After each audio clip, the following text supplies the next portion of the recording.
I always believed something very simple but very important. I believe that the people who love you are the ones who will save you when you are hurt. I thought they would run to help you, hug you, call a doctor, do anything to keep you safe. But later, I learned I was wrong. The pain came suddenly like a punch from the inside.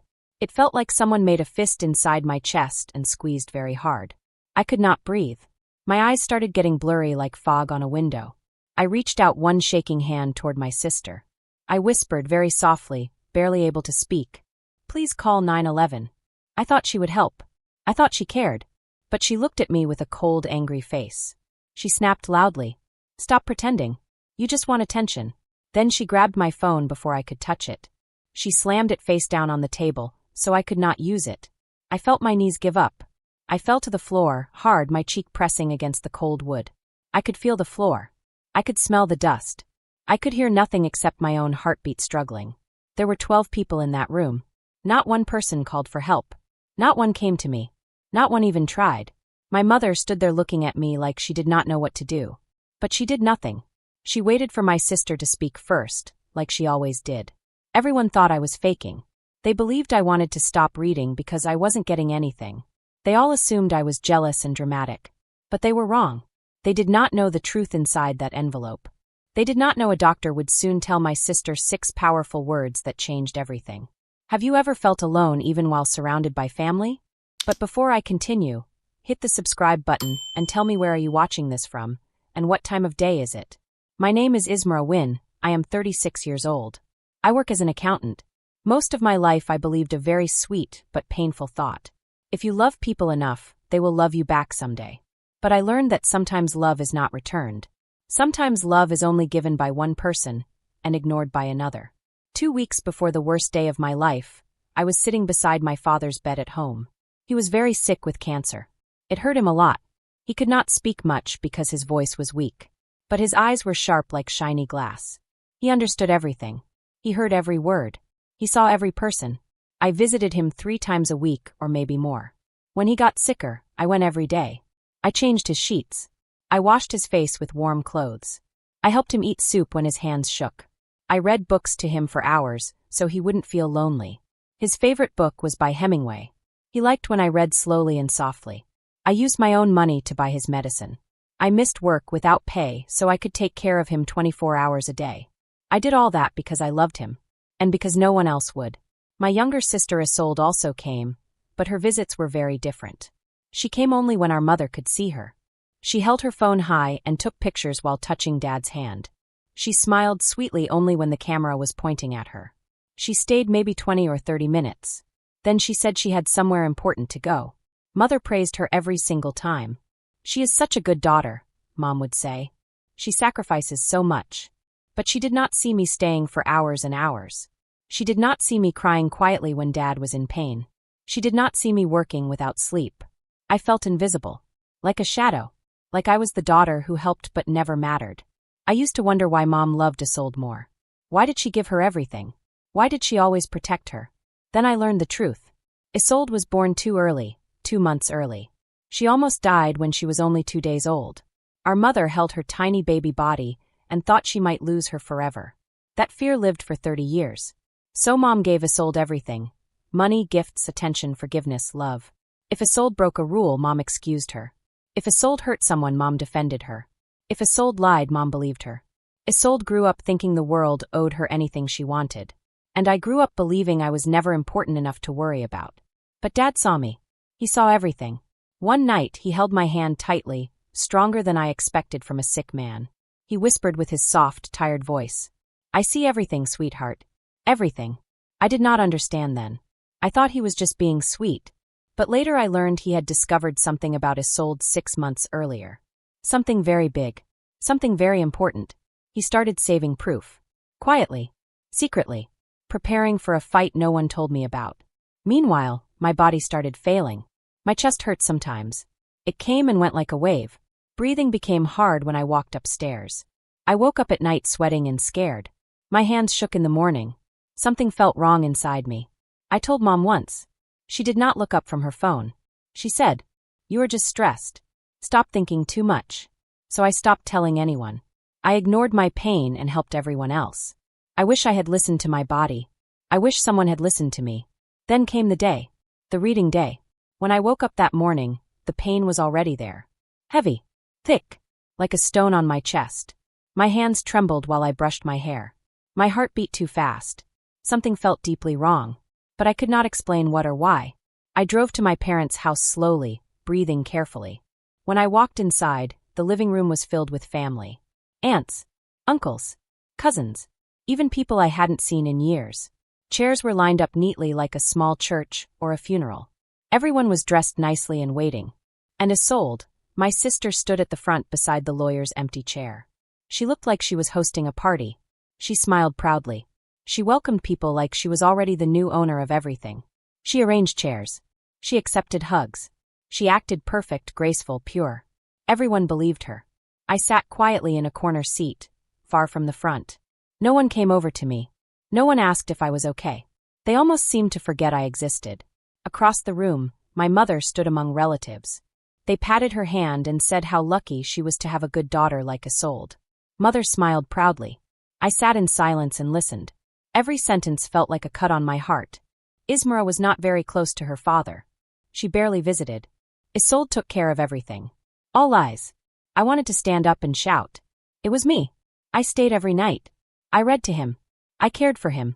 I wanted to pull out proof, my calendar, my receipts, my contact with doctors. But I stayed quiet, because that was what I always did. I swallowed my pain like a bitter stone. Everyone fell silent. The moment had come. Isolde stood tall with excitement. She believed everything in the will belonged to her. She thought she would get the house, the money, the land, everything. She was sure. But then, like lightning, a heavy fist slammed inside my chest. Not outside, inside. It squeezed painfully. My body froze. I gasped loudly. Air didn't come. My lungs felt trapped. My vision swirled like storm clouds. I clutched the arm of my chair so hard my fingers turned white. Cold sweat ran down my face. I could barely see the room. I tried to stand, but my legs were weak and soft like jelly. I reached my hand toward my mother, shaking like a frightened child. My voice was tiny, almost gone. Something's wrong. Please help, call 911. Everyone heard. Everyone saw. For one small moment, Mom stepped forward. I thought she would run to me. I thought she would grab her phone and hold me tight. But then Isolde's voice cut through the room like a knife. She said loudly, angrily, "Stop acting. You're pretending. You want attention because Dad left everything to me." She stormed toward me. Faster than I could move. She grabbed my phone from the table. She turned off the sound so no one could hear it ring. She slammed it down far away where I couldn't reach. Then she looked at our mother and said sharply, "Don't call anyone. She's faking. If she keeps acting, we'll delay the reading." And my mother listened. She didn't move. She didn't look for her phone. She didn't kneel beside me. She just stood still like a statue. The room became very quiet. No one spoke. No one helped me. Uncle Caius coughed awkwardly. Aunt Eloane looked at the floor. But still nobody moved. The pain got worse. It spread like fire inside my chest. My heart beat funny. Fast, fast, fast, then slow, then too slow. I could feel life slipping through my fingers like sand. My legs collapsed completely. I fell to the ground. My cheek touched the cold wooden floor again. I could see shoes. Chair legs. Nothing else. My breathing sounded like a broken wind. My lips tingled like pins. I whispered one last sentence, barely sound at all. Dad, he knew, he saw. Did anyone hear me? I don't know. Time slowed. Maybe 1 minute passed. Maybe 2. No one touched me. No one bent down. No one cared. I lay there dying on the floor while my family stood still like frozen statues. I thought, is this how I leave this world? On the floor, unnoticed, unwanted? Then, someone else had seen everything. My father's neighbor, Mrs. Vespera, heard the arguing from her house next door. She walked over slowly and saw the door open. She stood there in silence, watching, realizing something was very wrong. She saw Isolde take my phone. She heard her say not to call for help. She saw me fall. She saw the room stay still like cold rocks. Unlike the others, she did not freeze. With shaking hands, she pulled out her phone. She dialed 911 quickly. She told them the address. She told them I could not breathe. She told them a woman was collapsing on the floor, and nobody was helping her. Then she rushed toward me. Her voice cut through the dead silence. "The ambulance is coming. Move aside." Her words were strong like a sword. Clear. Sharp. Brave. The last thing I remember before darkness swallowed me was the distant sound of sirens. Louder. Closer. Coming for me. For once someone cared. Mrs. Vespera guided the paramedics inside. Her eyes were fiery with anger. She pointed at my family. She was ready to tell them everything she saw, everything they ignored, everything they allowed to happen. The sirens were the last sound I heard. Then nothing. No sound. No light. No pain. Only dark, quiet space where time did not move and nothing hurt anymore. I floated like a feather in the black sky of nothingness. When I started waking up, everything felt strange. It was like I was somewhere between sleeping and being awake. I could hear little pieces of voices. Some sounded very serious and professional. They were saying numbers and medical words I didn't understand. I felt like I was floating or being lifted by invisible hands. Something pressed lightly against my face and helped me breathe. It felt scary but also safe at the same time. Over me, bright lights shone down. They were harsh and white, like the kind in a hospital, and I blinked a lot because they hurt my eyes. I tried to open my eyes all the way, but they wouldn't cooperate. I tried to talk, but something was covering my mouth, helping me breathe, so my words didn't come out. I couldn't understand what was happening, but later, I learned all about those first minutes after I collapsed. Mrs. Vespera, who had always been kind and careful, told me everything when I was strong enough to hear it. She had helped the paramedics find my parents' living room. My family was frozen in shock, standing in the same spot, not moving, not doing anything to help me. The paramedics rushed to me quickly. They checked my heartbeat and breathing. Their faces grew very serious. One of them looked around the room and asked loudly, "How long has she been down? Why didn't anyone call 911 right away?" Isolde, my sister, stepped forward. She always had a way of pretending to be worried and concerned. She had spent her whole life learning how to make herself look like she cared, even when she didn't. She opened her mouth, probably to make up an excuse for why she hadn't called for help immediately, but Mrs. Vespera stopped her right away. Her voice was calm but very strong. "That's not true. I was standing right there. I saw you take her phone. I heard you tell your mother not to call for help. I heard every word you said." The paramedics exchanged glances. One of them quickly wrote down everything. Isolde's face turned white. For the first time in her life, she couldn't lie her way out of something. There was a witness, and her words could not change what had happened. I don't remember the ambulance ride. I don't remember arriving at the hospital. My next clear memory was waking up in a hospital bed. Tubes were in my arms, and a steady beeping sound marked every heartbeat. The room was quiet. The lights were soft and dimmed. Sitting in a chair beside my bed was a doctor in blue scrubs. His name was Dr. Reeves. His eyes were kind, but I could tell he had seen a lot of people suffer. He explained what had happened to me in words I could understand. He said my heart had been under stress for months. My body had been sending warning signs, but I had ignored them because I was always busy taking care of everyone else. My heart episode at my parents' house had pushed my heart to its breaking point. He told me that if the paramedics had arrived even a few minutes later, I might not have survived. Then Dr. Reeves leaned closer to me and spoke in a quiet voice meant only for me. "I have written down everything about today. The delay in calling for help, the witness's story, everything. It is all in your medical file. If you ever need proof for anything, legal or not, it's there." I didn't fully understand what he meant at the time because I was still foggy from the medicine. I was also trying to process that I had almost died on my parents' living room floor while my family did nothing. But I thanked him anyway. I saw something in his eyes, a quiet anger that he held carefully, like a river under ice. Later, I learned what happened in the waiting room.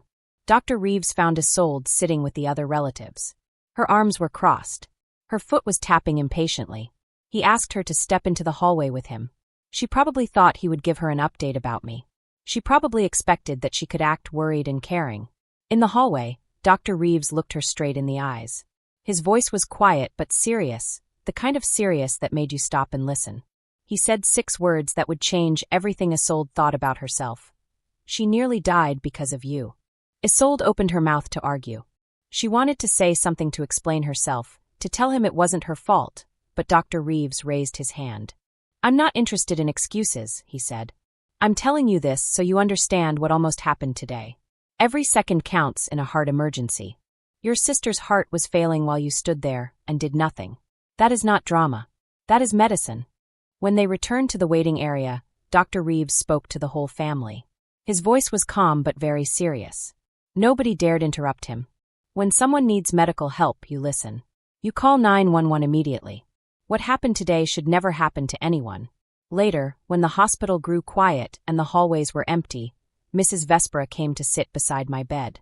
She took my hand in hers. Her grip was gentle but firm. Her eyes were wet with tears, but she tried not to cry. "Your father asked me to watch over you," she said softly. "He knew this family, Ismara. He saw how they treated you, how they overlooked you, and how Isolde always came first. He said, 'Ismara is the only one who truly loved me. When I am gone, don't let them hurt her.'" She paused, squeezing my hand tightly. "But there is something else he wanted you to know. He said that when the will is read, you might be surprised. He had been watching and gathering evidence for months. He wanted to make sure his final wishes could not be challenged. He wanted to protect you even after he was gone." Tears ran down my face. My father, even when he was weak and dying, had been fighting for me. I had not even known there was a fight, but he fought anyway. I fell asleep that night holding Mrs. Vespera's hand, feeling a hope I hadn't felt in years. The next morning, the family lawyer came to my hospital room. He was carrying a sealed envelope and a thick folder. His face was serious but kind. "Your father knew this day might come," he said quietly. "He left specific instructions and evidence he wanted only you to see." The lawyer opened the envelope and handed me a letter from my father, along with a note explaining that the formal reading of the will would happen at his office after I was discharged. He wanted me to read his words alone first. I held the letter in my trembling hands and read it through tears that would not stop.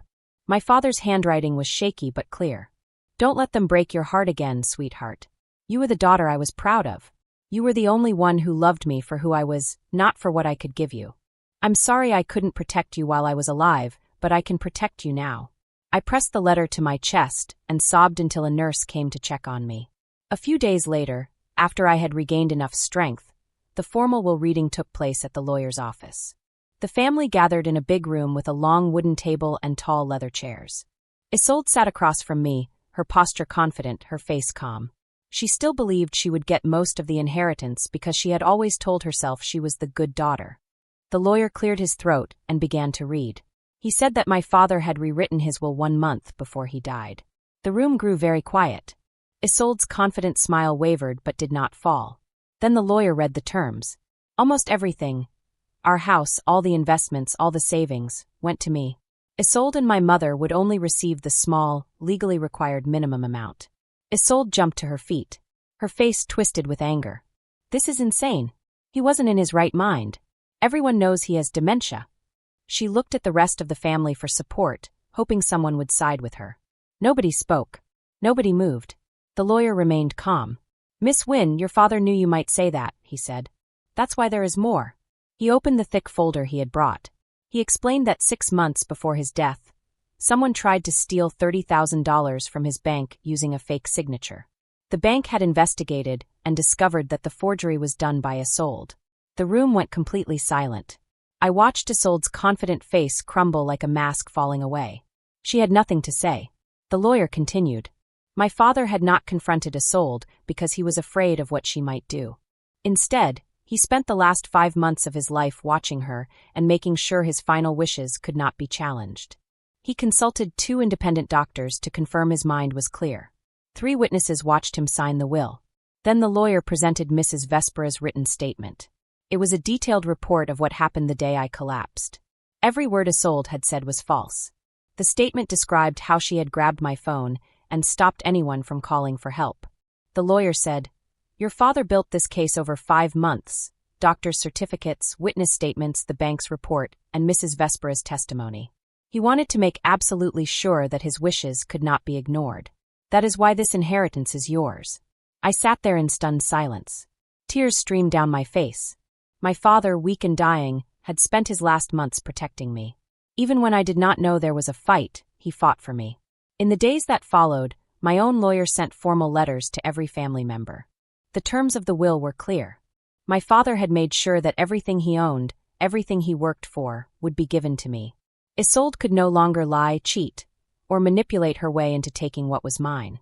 Even though I had been very sick, even though my heart had almost stopped, I felt something I hadn't felt in a long time: safety. My father had made a plan.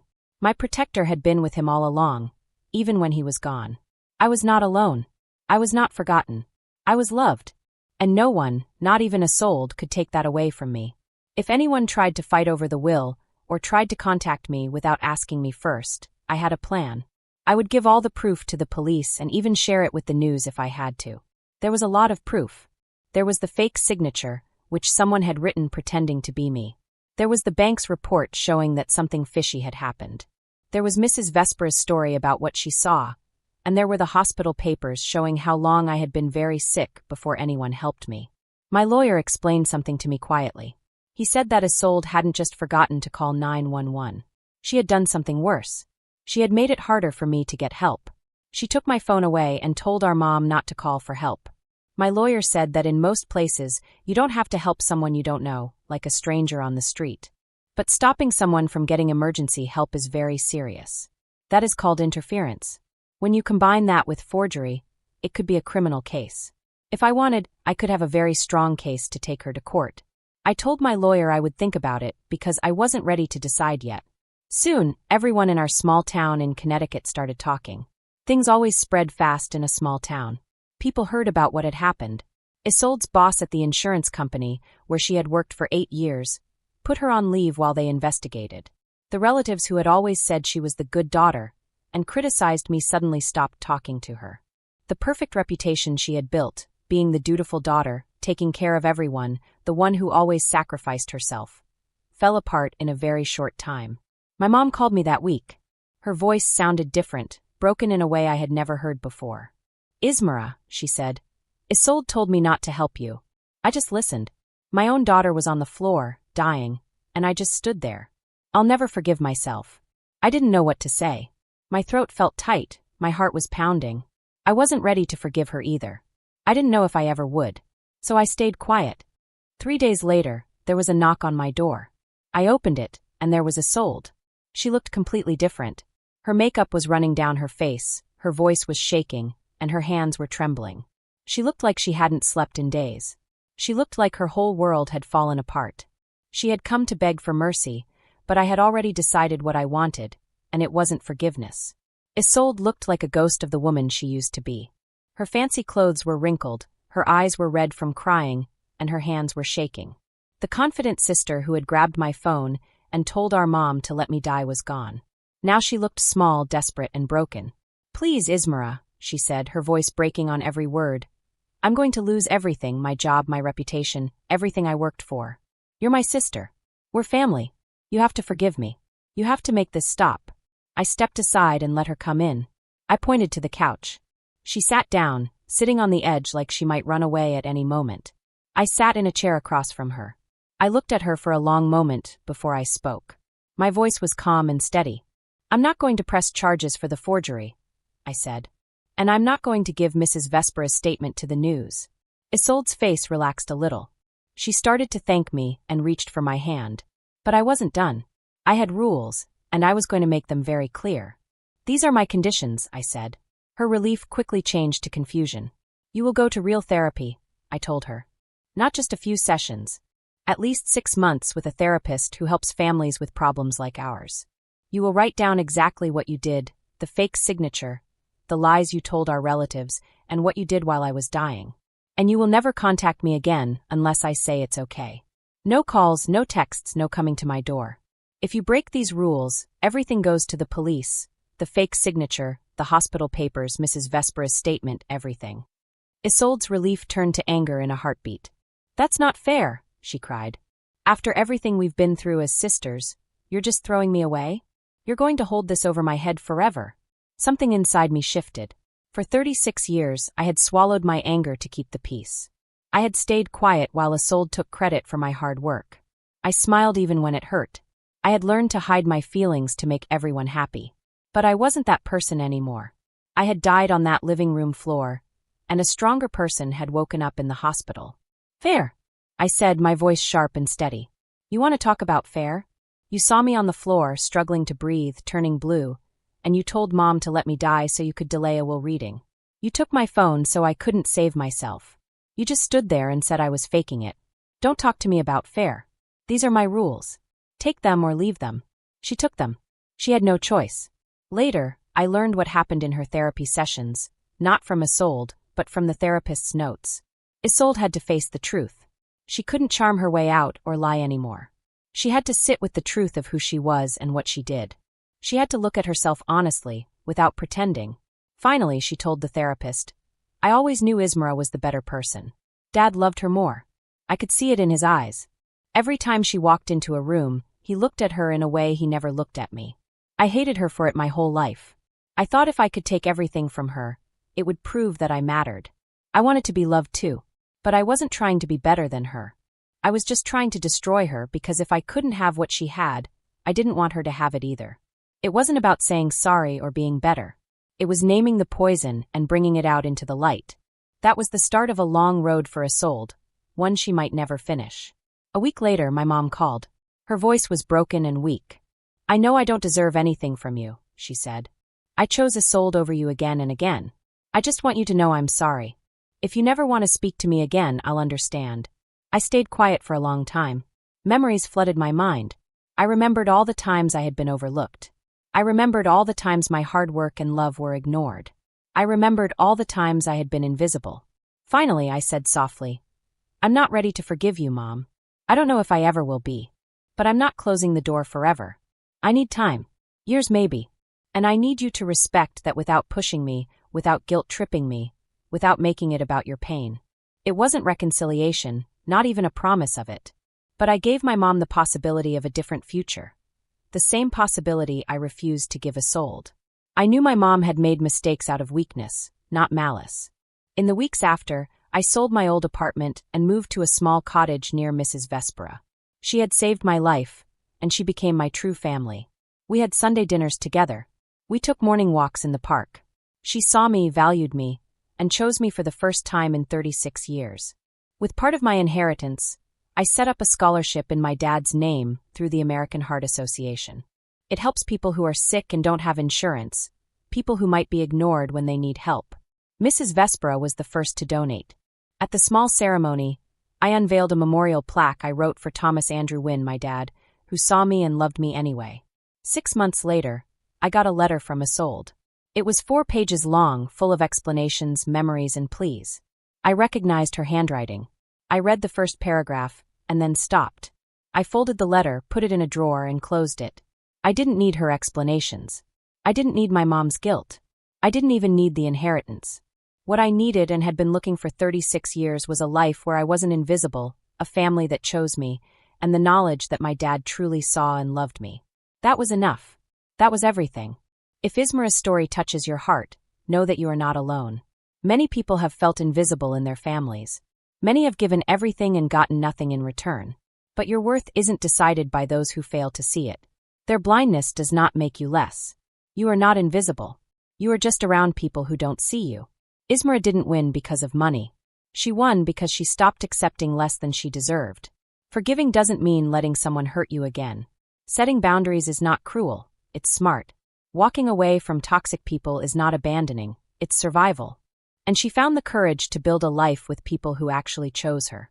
If someone in your life makes you feel small or ignores your pain, remember, you can walk away. You can protect your peace. You can stop giving your heart to people who treat it carelessly. You can choose yourself. Choosing yourself is not selfish, it's self-respect. It's never too late. Ismara was 36, but this is true at 36, 56, or 76.